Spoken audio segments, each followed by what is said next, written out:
Hey there, bookworms and history buffs, welcome to our channel. Today, we're diving into the fascinating world of American history to uncover the stories of the forgotten presidents. These are the leaders who, despite their contributions, have faded into the background of our collective memory. You see, history has a funny way of remembering. Sometimes the quieter voices, the ones who maybe didn't shout as loud or lead during the most dramatic moments, get lost in the noise. But that doesn't mean their stories aren't worth hearing. So, buckle up as we embark on a journey to rediscover these overlooked figures, to understand their motivations, their challenges, and their legacies.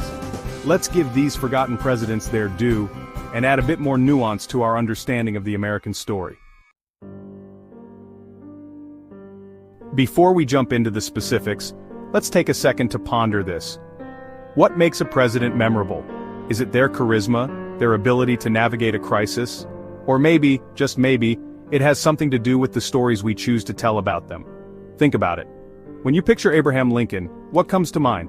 The beard, sure, but also the Gettysburg Address, the Emancipation Proclamation, the weight of a nation divided resting on his shoulders. But what about the presidents who governed in the shadows of these giants? The truth is, presidential legacies are complex and often influenced by factors beyond their control. Wars, economic booms and busts, even scandals, can overshadow a president's accomplishments. Take, for instance, the presidents sandwiched between Andrew Jackson and Abraham Lincoln. Can you name them all? It's a tough one, right? These presidents, often referred to as the forgettable or dough-faced presidents, governed during a time of increasing sectional tension. So, are you ready to delve into the stories of these forgotten figures? Let's start with a president who, despite playing a pivotal role in delaying the Civil War, is often remembered more for his milk punch? That's right, we're talking about Millard Fillmore. Millard Fillmore, the 13th President of the United States, is a classic case of a president whose legacy has been overshadowed by the tumultuous times he governed in. Thrust into the presidency after the sudden death of Zachary Taylor, Fillmore found himself grappling with the single most divisive issue of the era: slavery. Fillmore wasn't a firebrand abolitionist, nor was he a staunch defender of slavery. He was, by all accounts, a pragmatist, a man who believed in compromise and upholding the law. The defining issue of Fillmore's presidency was undoubtedly the Compromise of 1850, a series of bills aimed at diffusing the escalating tensions between the North and the South. While Fillmore personally opposed slavery, he believed that upholding the Fugitive Slave Act was essential to preserving the Union. Despite its flaws, the Compromise of 1850 did succeed in postponing the Civil War, albeit for a mere decade. Fillmore's role in shepherding this compromise through Congress was undoubtedly significant, yet it remains largely forgotten. Our next forgotten president, Franklin Pierce, entered office with a personal tragedy so profound that it casts a long shadow over his entire presidency. Imagine losing your son, your only surviving child, in a horrific train accident just weeks before your inauguration. This was the devastating reality that Pierce carried with him into the White House. Pierce's grief, palpable and all-consuming, seemed to paralyze his presidency.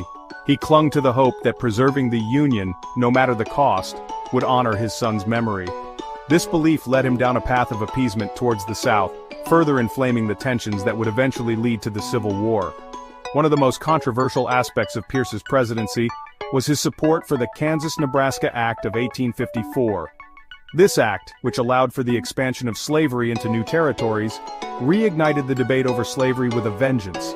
By the end of his term, the nation was on the precipice of civil war, and Pierce, once a symbol of national unity, became a figure of scorn and derision.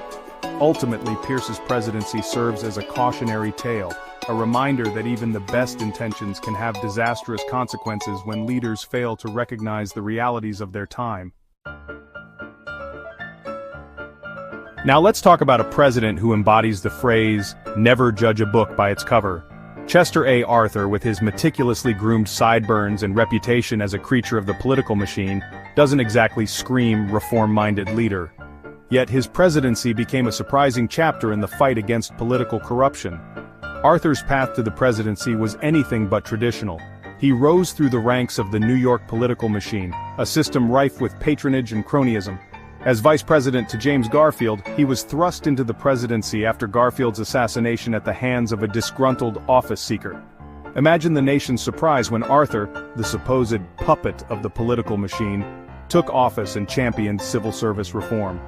Arthur, despite his past, recognized the need for change and threw his weight behind the Pendleton Civil Service Reform Act, a landmark piece of legislation that established a merit-based system for government jobs. Our final forgotten president, Rutherford B. Hayes, inherited a nation still reeling from the wounds of the Civil War. The period of Reconstruction, intended to rebuild the South and integrate formerly enslaved people into society, was faltering. Hayes, a Civil War general himself, faced the daunting task of guiding the nation towards a fragile peace. Hayes's election itself was shrouded in controversy.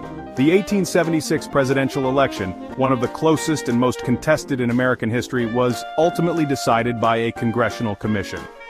Hayes, the Republican candidate, emerged victorious, but the circumstances surrounding his victory left many questioning his legitimacy.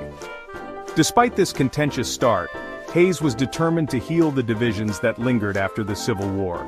He believed that ending Reconstruction, while controversial, was essential to fostering reconciliation between the North and the South. His decision to withdraw federal troops from the South, while criticized by some as a betrayal of African Americans, was driven by a desire to restore local control and move beyond the bitterness of the war. However, this decision also paved the way for the rise of Jim Crow laws and the disenfranchisement of black citizens in the South. Thanks for watching. If you enjoyed this deep dive into the forgotten presidents, make sure to like, subscribe, and hit the bell icon for more intriguing historical content. Let us know in the comments which forgotten president you found most interesting. As we've uncovered the stories of these often overlooked presidents, we've seen that history is rarely black and white. It's a tapestry woven with complexities, contradictions, and the often unseen forces that shape the course of events. The forgotten presidents, far from being mere footnotes in the grand narrative of American history, offer valuable lessons about leadership, compromise, and the enduring challenge